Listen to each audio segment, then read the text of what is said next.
and welcome to Four Corners of the Galley. I'm your host PBO, and this is my weekly NFL waiver wire and fantasy injury update. So each Tuesday, I'm going to give you the fantasy football injuries that are going to impact you that happened from this past Sunday. So coming up in a second, the doc's going to let you know about all the injuries, and then right afterwards, the coach is going to let you know who to pick up off the waiver wire. He's going to tell you all the top waiver wire pickups, how many points they've scored, and what percentage they're owned in the respective leagues, so you know if they're available out there. All people that we pick are under 50% ownage, so there's a lot of availability.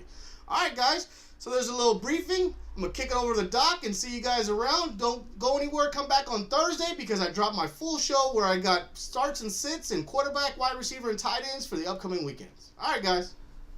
Hello, folks, and welcome back to Fantasy Football Injuries. I am PhD, MD, and PhD, and Phil P, all those Ds.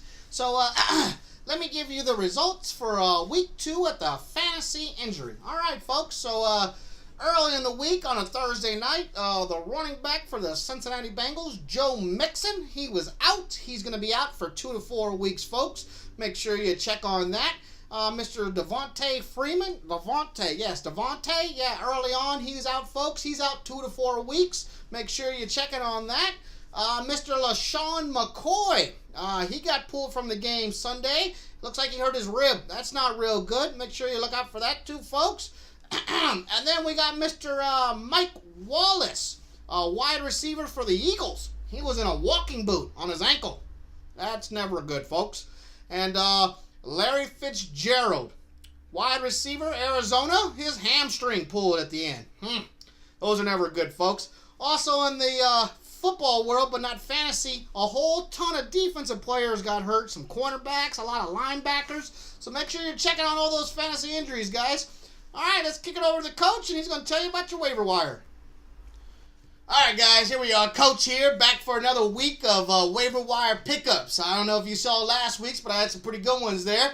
I'm back to get you all set up for this week's waiver wire. Plus, you saw all the injuries, so let me tell you now who to pick up. All right, so at quarterback, I got Mr. Blake Broyles, quarterback of the Jacksonville Jaguars. He just came off of 38 points, folks. He's going to be at home this week, taking on Tennessee, then the Giants, and then going to Oakland, then going to KC.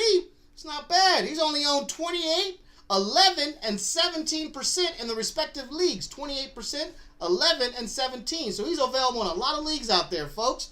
And then also I got Mr. Ryan Fitzmagic. That's right, baby. Fitzpatrick. I'm on the train. Toot, toot. Let's go, Fitz. Tampa Bay quarterback. He's got 35 and 46 points this year.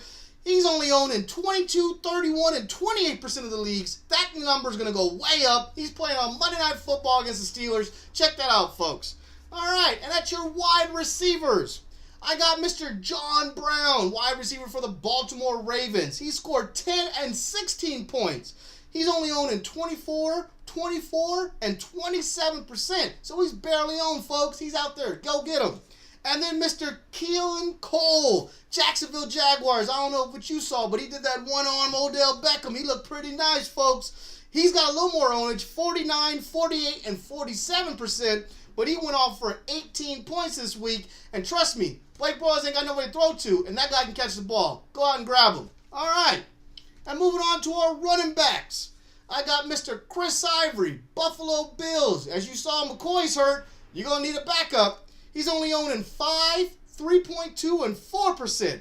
He didn't get that many carries, but now he is with McCoy out. Go out and run and grab him. He's been around a while, guys. Then I got Javaris Allen, running back for the Baltimore Ravens. Look, I don't know the situation of the Ravens. It can go either way, but Allen's been getting some run. He scored 10 and 11 points. He's only owning 8, 18, and 11%. That's a lot of little ownage. He's available all over the place, folks. And then last but not least, Mr. Giovanni Bernard, where you can also go pick up Mr. Hill. Yeah, Hill. You might get Hill. But Giovanni's the one I'm going to go with. He's only owning 27, 33, and 30%. Jeremy Hill.